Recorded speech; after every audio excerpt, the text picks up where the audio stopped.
मेहुल को 2 दिनों से नींद नहीं आ रही थी। मेहुल जिस केस पे काम कर रहा था वो बहुत कॉम्प्लिकेटेड था और मेहुल क्रिमिनल को ढूंढ नहीं पा रहा था। मिस्टर मेहरा का होटल नंबर 303 में मर्डर हो जाता है। अब मिस्टर मेहरा ने ड्रिंक किया था लेकिन उनके रूम में दारू नहीं थी, ना कोई पॉइजन की बोतल थी, रूम में कोई विंडो भी नहीं है और रूम भी अंदर से बंद था। रूम तो वेटर ने खोला था तो देखा कि मिस्टर मेहरा की डेथ हो गई है।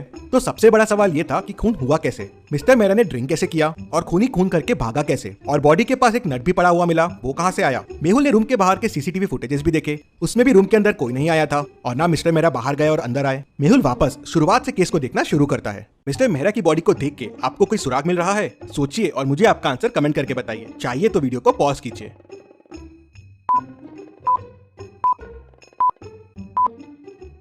लेकिन सीसीटीवी फुटेजेस में मिस्टर मेहरा रूम में नॉर्मल आए थे, ये कैसे पॉसिबल है? मतलब हो सकता है रूम में आने का कोई और रास्ता हो जहां से घिसटते हुए इनकी बॉडी लाई गई हो। मेहुल कबर्ड खोल के देखता है, वॉल्स पे देखता है लेकिन उसे कोई रास्ता नहीं मिलता। मेहुल को समझ नहीं आ रहा था कि दूसरा रास्ता क्या हो सकता है। तभी मेहुल का ध्यान ऊपर वाले एसी के डक्ट पे जाता है। मेहुल को समझते देर नहीं लगती कि शायद बॉडी को यहीं से लाया गया है, लेकिन ऐसा क्यों लगा मेहुल को? क्या आप एसी डक्ट को देख के बता सकते हैं?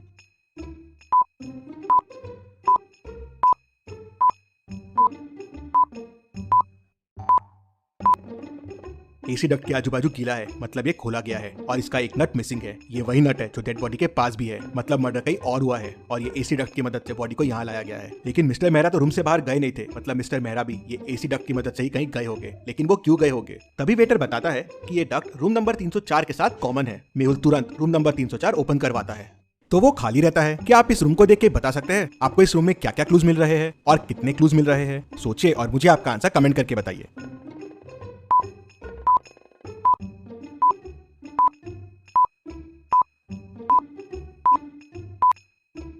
यहाँ मेहुल को टोटल 5 क्लूज मिलते हैं। पहला तो ये दारू की बोतल, दूसरा यहाँ 2 ग्लासेस रखे हुए हैं, तीसरा ये रॉड पड़ा हुआ है, चौथा रूम पूरा बिखरा हुआ है और पांचवा कबर्ड भी ओपन है। मतलब मिस्टर मेहरा ने यहाँ दारू पी होगी। लेकिन 2 ग्लास क्यों है? मतलब मिस्टर मेहरा के साथ कोई और भी था। रॉड भी यही है, मतलब मिस्टर मेहरा को इसी से मारा गया होगा। लेकिन रूम इतना बिखरा हुआ क्यों है? कबर्ड भी खुला हुआ है। तभी वेटर बताता है कि यहाँ आरव सर रुकते हैं, ये रूम उनके लिए बुक्ड है, बहुत बड़े आदमी है वो खून क्यों करेंगे? तभी आरव रूम में आता है। ये सब क्या हो रहा है वेटर मेरे रूम में? मिस्टर मेहरा का खून तुमने क्यों किया? खून मिस्टर मेहरा का? कौन है ये मिस्टर मेहरा? मैं नहीं जानता हूँ और मैं तो कल मेरी गर्लफ्रेंड के घर पे था, यहाँ आया ही नहीं हूँ, तो मैं खून कैसे कर सकता हूँ? मेहुल सीसीटीवी फुटेजेस में देखता है, ये आरव तो सही कह रहा है, ये कल यहाँ आया ही नहीं था। तभी वेटर बताता है, सर रूम नंबर 304 का डक्ट 305 में भी जाता है, रूम नंबर 305 भी ओपन करो। तो वेटर रूम नंबर 305 ओपन करता है। रूम तो एकदम साफ सुथरा दिख रहा था। तभी मेहुल को एक क्लू दिखता है। क्या आप इस रूम को देख के बता सकते हैं आपको क्या क्लू मिल रहा है?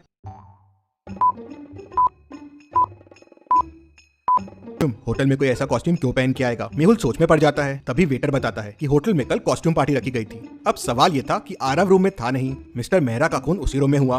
केस बड़ा कॉम्प्लिकेटेड हो गया था, लेकिन डिटेक्टिव मेहुल समझ जाता है कि क्या हुआ होगा। क्या आप पॉज करके सोच सकते हैं कि क्या हुआ होगा? सोचिए और मुझे आपका आंसर कमेंट करके बताइए।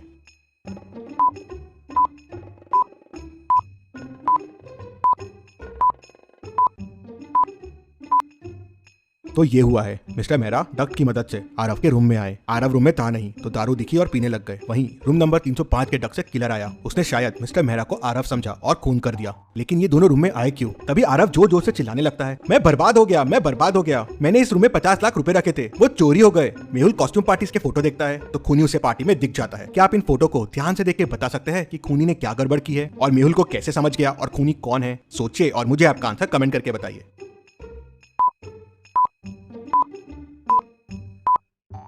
कॉस्ट्यूम पार्टी की थीम रेड है तो सबने रेड ड्रेस पहने हुए हैं, लेकिन खूनी ने ऑरेंज ड्रेस पहना हुआ है और यही ऑरेंज ड्रेस उस रूम में भी मिला था। मेहुल होटल के ओनर से उस ऑरेंज ड्रेस वाले के बारे में पूछता है, लेकिन उसे कुछ पता नहीं होता। कितने लोग काम करते हैं इस होटल में? तो ओनर उसे बताता है कि टोटल 10 वेटर काम करते हैं। मेहुल सबको बुलाता है लेकिन 9 लोग ही आते हैं। एक वेटर कहाँ है? सर मर्डर वाले दिन के बाद से वो छुट्टी पे है। तो मेहुल तुरंत उस वेटर के घर का एड्रेस लेता है और उसके घर पहुंच जाता है। तो मेहुल देखता है कि वेटर की भी डेथ हो गई है। बाजू में एक नोट पड़ा हुआ है और उस पे लिखा है कि मैंने खून किया है मिस्टर मर्डर का, मुझे इसका अफसोस है, इसलिए मैं मर रहा हूँ। मेहुल तुरंत समझ जाता है कि ये नोट नकली है। कैसे? क्या आप सोच के बता सकते हैं मेहुल को ये कैसे समझा?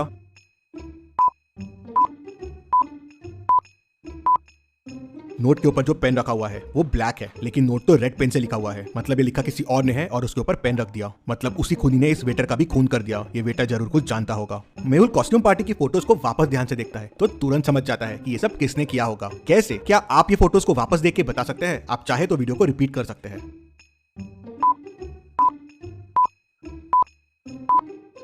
कॉस्ट्यूम पार्टी में उस ऑरेंज ड्रेस वाले के शूज देखिए, वो शूज आरव के शूज से मिलते हैं। वो कॉस्ट्यूम पार्टी वाला बंदा आरव ही है। आरव होटल में रेगुलर आता है तो उसको इन डक्स के बारे में पता है। मिस्टर मेहरा को भी उसी ने बताया होगा। 2 ग्लासेस रखे हुए हैं, मतलब मिस्टर मेहरा और आरव ने पार्टी की होगी और फिर आरव ने उन्हें मार दिया। मेहुल केस की और तहकीकात करता है तो पता चलता है कि मिस्टर मेहरा उसकी गर्लफ्रेंड का ही हस्बैंड रहता है, इसलिए आरव उनका खून कर देता है। मेहुल आरव को पकड़ लेता है। Detective Mehul rocks. इसी बात पे जल्दी से वीडियो को लाइक कर दीजिए। चलिए